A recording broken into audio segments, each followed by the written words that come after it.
Hi dear doctors, welcome to Kids Covery. We are discussing the pediatrics and the subject of pediatrics is actually very beautiful. The innocent hearts and the anxious parents are waiting for you to heal them. With this notion in your brains, let's start with Kids Covery. And in the chapters, we are at the second chapter, we are discussing the developmental pediatrics.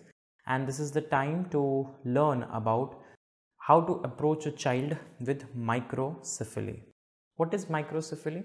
English word micro means small and cephaly means brain.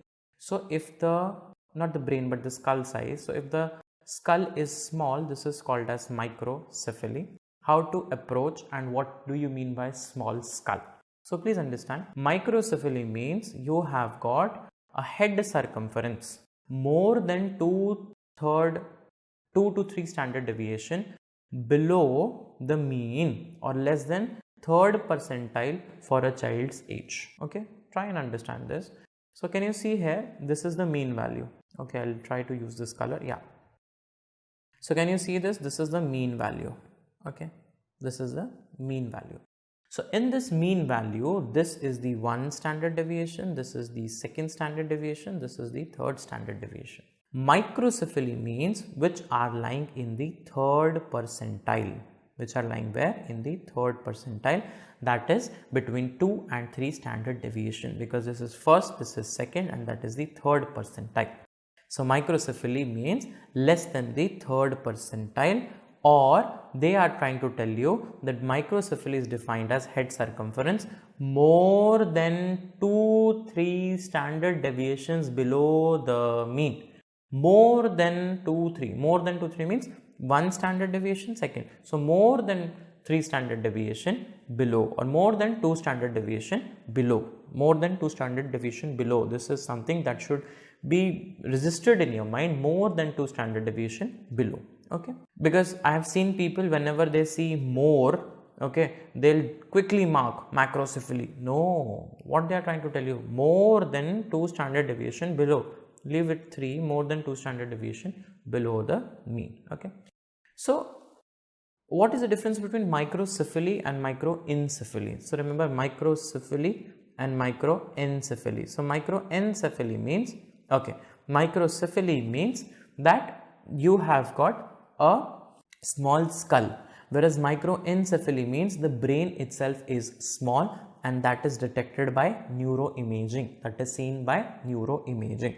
Okay, remember, since the brain growth is the primary driver of the head growth, microencephaly always accompanies microcephaly, except in the cases where there is craniosynostosis. Now what is craniosynostosis? Craniosynostosis means premature closure of sutures. Premature closure of sutures. So what is going to happen? The sutures are going to close premature. If the sutures are getting closed prematurely, my dear friends, of course there will be the growth restriction. So the skull is not going to expand. Okay, let me just make, these are the 2 skull bones and this is going to get formed. Synostosis, syn means coming together, ostosis means bone.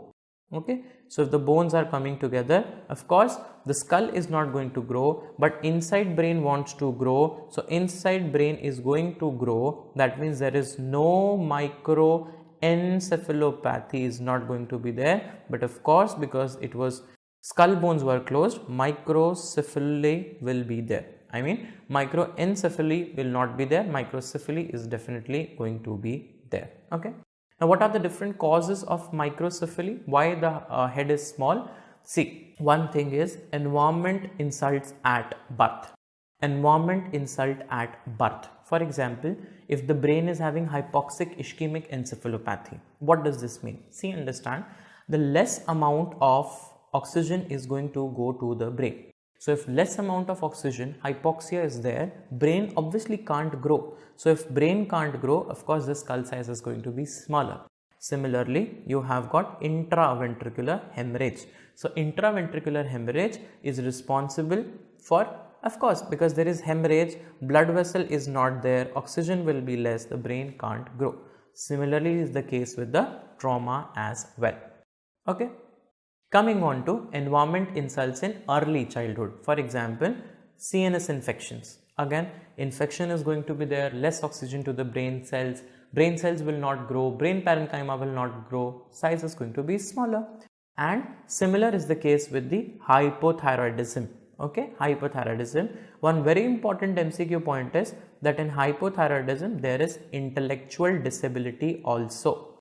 Intellectual disability also. Okay. So I'll give you a very beautiful clinical analogy here, my dear friends. So you must have seen, no, that there are females who are having thyroid problems. Yes. So if the females are having thyroid problems, it is thyroid problems, or you can say hypothyroidism, less amount of thyroid available. They are advised not to become pregnant, not to conceive. Why? Because if the female is not producing thyroid, the baby will not have thyroid, and if the baby is not having thyroid, baby will have a lot of problems, and one of them important is going to be intellectual disability. The baby will have some intellect problems, baby will not be able to learn properly and everything, yeah. And then comes the metabolical genetic disorders, just like phenylketonuria. In phenylketonuria, we have seen that the size of the brain is smaller. Okay, so phenylketonuria, hypothyroidism, and all these things are important. So what you have to understand, see, at the end of the day, the goal is to remember the different causes. So see, first of all, can you see the H coming? That is hypoxic ischemic encephalopathy. Again, H is coming. Intraventricular hemorrhage. Again, H is coming.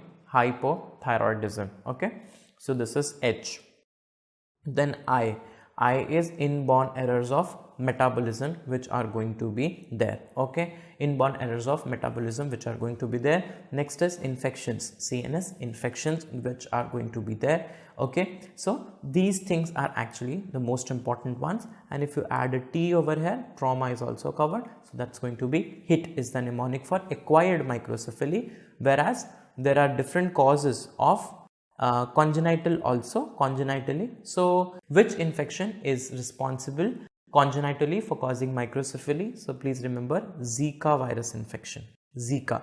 So in Hindi, cumin seeds are called as jeera, and jeera, if you have seen, that's of a very small size. So Zika, which is similar to jeera, that's cumin seeds, are going to be the small headed people. Okay, they will be having microcephaly or microcephaly, that's going to be there. Okay, so most of the things I have discussed, but one thing I want you to study and tell me, because that's going to improve your retention also. What are the different congenital causes of microcephaly? Okay, what are the congenital causes of microcephaly? All right, so with this question, I'll leave this topic and I'll take your leave. Thank you so much for joining. God bless you.